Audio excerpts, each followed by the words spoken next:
Je, umewahi kujiuliza kwa nini watu wawili wanaweza kula chakula kinachofanana, lakini mmoja anaonekana mwenye nguvu, ngozi yenye afya na uchovu kidogo, huku mwingine akihisi kuchoka muda mwingi? Huenda sababu ni si chakula pekee. Inawezekana mwili wako una kiu kuliko unavyofikiria. Kila siku, mamilioni ya watu huamka na kunywa chai, kahawa au vinywaji vya sukari kabla hata ya kunywa glasi moja ya maji. Wengine hutumia siku nzima bila kunywa maji ya kutosha, wakidhani hawana tatizo.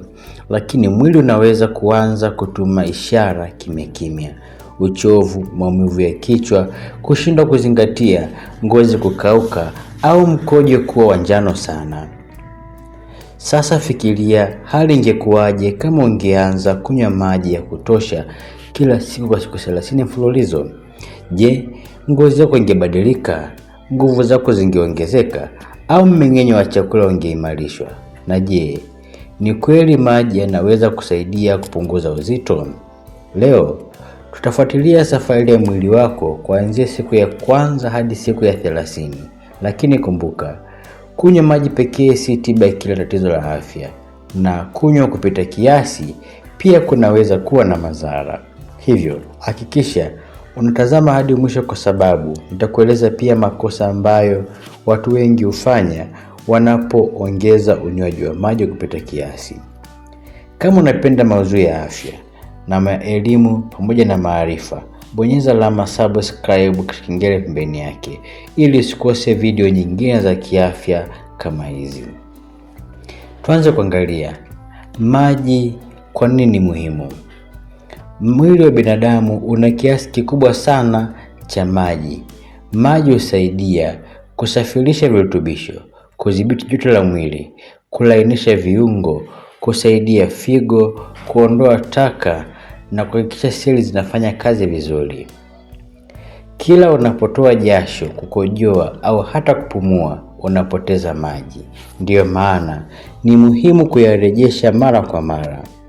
Ukikosa maji ya kutosha, hata kwa kiwango kidogo, unaweza kuhisi uchovu, kupungua kwa umakini na wakati mwingine kupata maumivu ya kichwa. Sasa tuone safari ya siku 30 inaanzaje. Siku ya kwanza, baada ya kuanza kunywa maji ya kutosha, mwili huanza kurejesha kiwango chake cha kawaida cha maji. Unaweza kugundua unaenda chooni mara nyingi zaidi. Hili ni jambo la kawaida kwa watu wengi mwanzoni. Wengine huanza kuhisi maumivu ya kichwa yanapungua, ikiwa yalichangiwa na upungufu wa maji mwilini. Unaweza pia kuhisi mwili umeanza kuwa mwepesi na wenye nguvu kidogo kuliko kawaida. Usitarajie miujiza ndani ya saa chache. Mabadiliko makubwa yanahitaji muda. Siku ya pili hadi ya 3, mwili unaendelea kuzoea kiwango kipya cha maji. Damu inapokuwa na maji ya kutosha, moyo na viungo vingine vinaweza kufanya kazi kwa ufanisi zaidi. Baadhi ya watu hugundua kuwa midomo na ngozi havikauki haraka kama zamani. Unaweza pia kugundua mkojo wako unakuwa wa rangi ya manjano hafifu, jambo ambalo mara nyingi huonesha mwili una maji ya kutosha. Siku ya 4 hadi ya 5, hapa ndipo watu wengi huanza kuhisi tofauti. Kama ulikuwa unakunywa maji machache hapo awali, unaweza kuanza kuhisi uchovu unaanza kupungua taratibu. Ubongo unahitaji maji ili kufanya kazi vizuri. Ukipata maji ya kutosha, baadhi ya watu hulipoti kuzingatia vizuri zaidi na kujisikia wenye nguvu wakati wa kazi au masomo.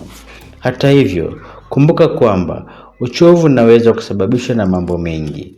Hivyo, maji si suluhisho, lakini aina ya uchovu. Siku ya 6 hadi ya 7. Wiki ya kwanza inapokaribia kuisha, mfumo wa mmeng'enyo wa chakula unaweza kuanza kufanya kazi vizuri zaidi kwa baadhi ya watu. Maji yanaweza kusaidia kulainisha kinyesi na kupunguza tatizo la choo kigumu, hasa ikichanganywa na ulaji wa vyakula vyenye nyuzi kama matunda, mboga na nafaka zisizokobolewa. Hii ndiyo sababu madaktari mara nyingi hushauri watu wenye tatizo la choo kigumu kuongeza maji pamoja na nyuzi. Wiki ya pili. Katika wiki ya pili, unaweza kuanza kuona mabadiliko madogo kwenye ngozi ya juu na unywaji wa maji. Maji pekee hayaondoi chunusi wala mikunjo, lakini yanaweza kusaidia mwili kudumisha hali nzuri ya maji, jambo linaloweza kufanya ngozi ionekane yenye afya zaidi kwa baadhi ya watu. Watu wengi pia hugundua wanakunywa soda na au juisi zenye sukari kwa kiwango kidogo zaidi wanapoweka utaratibu wa kunywa maji mengi. Hilo linaweza kusaidia kupunguza ulaji wa sukari usio wa lazima. Lakini hapa ndipo watu wengi hufanya kosa kubwa. Wanaanza kunywa lita nyingi sana kwa muda mfupi wakiamini kwamba maji mengi zaidi ni bora. Jambo hilo si kweli. Katika sehemu inayofuata utajifunza kwa nini kunywa maji kupita kiasi kunaweza kuwa hatari. Nini hutokea kuanzia siku 11 mpaka 20 na kama maji yanaweza kweli kusaidia katika kudhibiti uzito. Usiondoke. Sehemu ya pili. Kabla tujaendelea na mabadiliko ya siku zinazofuata, kuna jambo muhimu sana unalopaswa kulijua. Watu wengi wanaamini kuwa kadri wanavyokunywa maji mengi ndivyo afya yao inavyokuwa bora. Lakini ukweli ni kwamba mwili una kiwango cha maji unachohitaji kukitumia. Maji mengi mno kwa muda mfupi unaweza kupunguza kiwango cha sodium kwenye damu, hali ambayo inaweza kuwa hatari. Ndiyo maana ni muhimu kunywa maji kwa kiasi kinachofaa kulingana na umri, hali ya afya, kiwango cha mazoezi na mazingira unayoishi. Kwa watu wengi, kiu ni ishara muhimu ya mwili. Ingawa katika hali fulani kama joto kali, mazoezi makali au kwa baadhi ya wazee, inaweza kuwa muhimu kuwa makini zaidi kuhakikisha unapata maji ya kutosha. Sasa tuendelee na safari yetu. Siku 11. Ukidumisha tabia ya kunywa maji ya kutosha kila siku, mwili wako unaendelea kufanya kazi kwa ufanisi. Unaweza kugundua kuwa huhisi kiu kali mara kwa mara kama ulivyokuwa mwanzoni. Hii ni kwa sababu mwili umeanza kuzoea kiwango kizuri cha maji. Watu wengi pia uripoti kuwa wanajisikia vizuri zaidi wanapoamka asubuhi, hasa kama walikuwa wakikojoa wakikosa maji mara kwa mara hapo awali. Siku 12, hebu tuzungumzie ubongo. Ubongo unategemea maji ili kufanya kazi vizuri. Upungufu wa maji mwilini unaweza kuathiri umakini, kumbukumbu za muda mfupi na uwezo wa kufanya maamuzi. Ukipata maji ya kutosha unaweza kujisikia makini zaidi na kufanya shughuli zako kwa ufanisi zaidi. Hata hivyo, kama unaendelea kuwa na matatizo makubwa ya umakini au uchovu, ni muhimu kutafuta ushauri wa daktari kwa sababu zinaweza kuwa nyingine. Siku 13. Je, maji yanaweza kusaidia kupunguza uzito? Jibu ni yanaweza kusaidia, lakini si kuyeyusha mafuta moja kwa moja.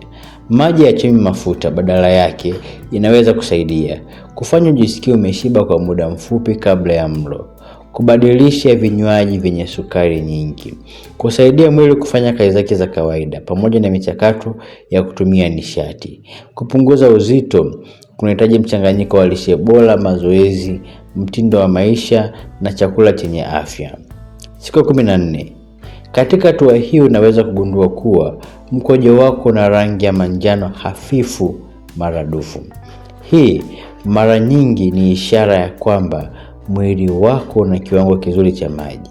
Hata hivyo, rangi ya mkojo inaweza pia kubadilishwa na baadhi ya vyakula, vitamini pamoja na dawa. Ukiona mabadiliko yasiyo ya kawaida au yanayoendelea, wasiliana na mtaalamu wa afya. Wiki ya 3 inaanza. Hongera, tayari umeshafika karibu nusu ya safari ya siku 30. Kama unaendelea kunywa maji kwa utaratibu, mwili wako unaanza kuzoea tabia hii. Sasa faida kubwa zinaanza kuonekana kwa watu wengi. Unapofanya mazoezi, mwili hupoteza maji kupitia jasho. Kama unakunywa maji ya kutosha kabla, wakati na au baada ya mazoezi, waweza kusaidia mwili kudhibiti joto lake na kupunguza hatari ya upungufu wa maji. Hii inaweza kufanya mazoezi yahisi kuwa rahisi zaidi kwa baadhi ya watu. Figo zako zina kazi muhimu ya kuchuja taka na kutoa kwenye damu. Maji ya kutosha husaidia figo kufanya kazi zake vizuri katika mwili wenye afya. Hata hivyo, kunywa maji mengi kupita kiasi hakuzifanyi figo zisafishe mwili kuliko uwezo wake wa kawaida. Kwa watu wenye magonjwa ya figo au moyo, kiwango cha maji wanachohitaji kinaweza kuwa tofauti. Ni muhimu kufuata ushauri wa daktari. Siku 17, hebu tuzungumzie viungo vya misuli. Maji husaidia kulainisha viungo na kusaidia misuli kufanya kazi vizuri. Ukipungukiwa na maji, unaweza kuhisi uchovu wa haraka zaidi wakati wa shughuli za mwili. Hata hivyo, maumivu ya viungo au misuli yanaweza kuwa na sababu nyingi. Hivyo, kunywa maji si tiba ya kila tatizo. Kitu kingine kinachoweza kubadilika ni uchaguzi wa vinywaji. Kadri unavyozoea kunywa maji mara kwa mara, unaweza kujikuta na kupunguza matumizi ya soda na vinywaji vyenye sukari nyingi. Hii inaweza kusaidia kupunguza ulaji wa kalori zisizo za lazima na kuwa na sehemu ya mtindo bora wa maisha. Je, maji yanaweza kuboresha usingizi? Kwa baadhi ya watu, kupata maji ya kutosha mchana kunaweza kusaidia kuepuka kiu usiku, lakini kunywa maji mengi sana kabla ya kulala kunaweza kusaidia kufanya uamke mara nyingi kwenda chooni. Njia nzuri ni kunywa maji vizuri siku nzima badala ya kusubiri usiku. Baada ya karibia wiki 3, watu wengi wanaanza kuwa wamejenga tabia mpya, na huo ndio ushindi mkubwa zaidi, kwa sababu faida nyingi za afya zitokana na kufanya jambo zuri kwa siku moja, bali kulifanya kwa miezi na miaka. Lakini safari bado haijaisha. Katika sehemu inayofuata tutazungumzia siku 21 mpaka 30. Siku 21. Wataalamu wengi wa tabia hueleza kwamba kujenga tabia mpya kunahitaji muda wa kurudia mara kwa mara. Kufikia hatua hii, kunywa maji kunaweza kuanza kuwa sehemu ya utaratibu wako wa kila siku badala ya kitu unachojikumbusha kila saa. Hili ndilo jambo zuri na muhimu zaidi. Afya bora hujengwa na tabia nzuri zinazodumu. Je, maji yanaweza kusaidia moyo? Moyo husukuma damu kila sekunde ya maisha yako.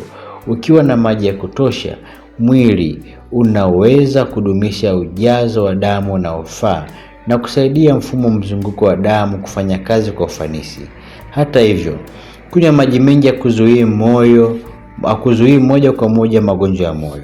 Afya ya moyo pia hutegemea lishe bora, mazoezi ya mara kwa mara, kutovuta sigara, usingizi wa kutosha na kudhibiti shinikizo la damu. Hebu tuzungumzie ngozi kwa mara nyingine. Baadhi ya watu huanza kuona ngozi yao inaonekana yenye afya zaidi wanapopata maji ya kutosha, hasa kama hapo awali walikuwa na upungufu wa maji mwilini. Lakini ni muhimu kuelewa ukweli huu. Hakuna ushahidi kwamba kunywa maji mengi pekee kunaondoa chunusi, makovu au mikunjo. Ngozi yenye afya kutokana na mchanganyiko wa mambo mengi: lishe bora, usingizi wa kutosha, ulinzi dhidi ya jua na kutovuta sigara na unywaji wa maji ya kutosha. Siku 24. Je, unajua unaweza kujua kama unapata maji ya kutosha?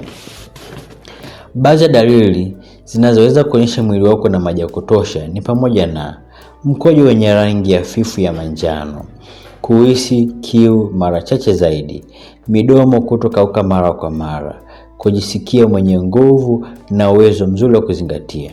Kumbuka, dalili hizi zinaweza kutofautiana kulingana na afya ya mtu na hali nyingine. Ni nani anapaswa kuwa makini zaidi?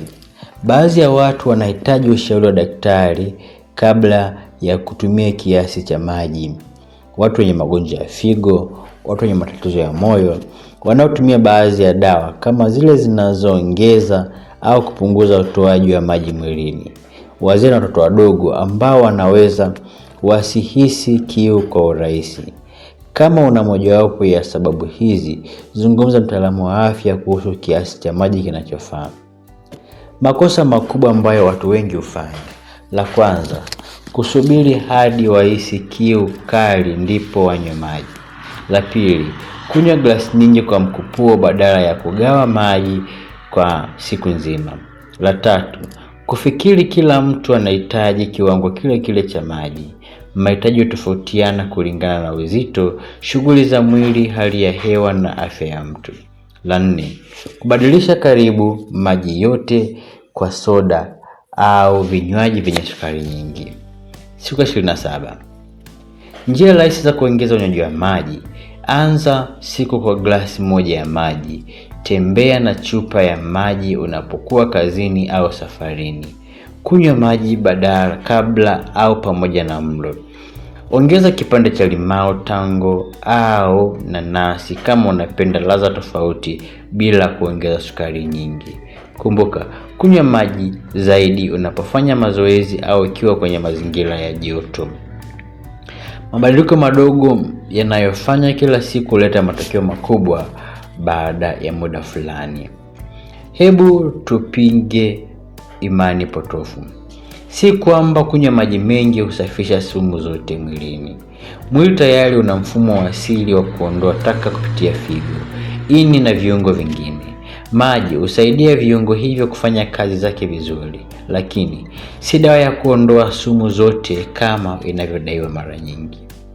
Kujua tofauti kati ya ukweli na uvumi hukusaidia kufanya maamuzi bora kuhusu afya yako. Baada ya karibia mwezi mmoja unaweza kujiuliza, nimepata faida gani? Kama ulikuwa unakunywa maji machache hapo awali, huenda umeona baadhi ya mabadiliko yafuatayo: kuhisi nguvu zaidi, kupungua kwa maumivu ya kichwa yaliyotokana na upungufu wa maji, kuboreka kwa mmeng'enyo wa chakula kwa baadhi ya watu, kupunguza kwa matumizi ya vinywaji vyenye sukari nyingi, kujenga tabia bora ya kujitunza. Lakini kumbuka, matokeo tofautiana kati ya mtu mmoja na mwingine. Naamini tumefika mwisho wa changamoto ya siku 30. Jambo muhimu zaidi tunalojifunza leo si kwamba maji ni tiba ya kila tatizo, bali kwamba maji ni sehemu muhimu ya maisha yetu yenye afya. Maji husaidia mwili kufanya kazi zake za kawaida, huchangia katika kudhibiti joto la mwili, husaidia usafirishaji wa virutubisho na oksijeni, husaidia figo kufanya kazi zake vizuri, huchangia katika mmeng'enyo wa chakula na husaidia kudumisha kiwango sahihi cha maji mwilini. Lakini kuona manufaa makubwa zaidi yaunganishe na lishe bora, mazoezi, usingizi wa kutosha, kupunguza msongo wa mawazo na kufuata ushauri wa wataalamu wa afya unapohitajika. Leo ningependa kukuuliza swali. Baada ya kutazama video hii, je, utaanza kuboresha unywaji wako wa maji? Andika jibu lako kwenye sehemu ya maoni. Ningependa kusikia uzoefu wako. Nikutakie siku njema na Mungu akubariki.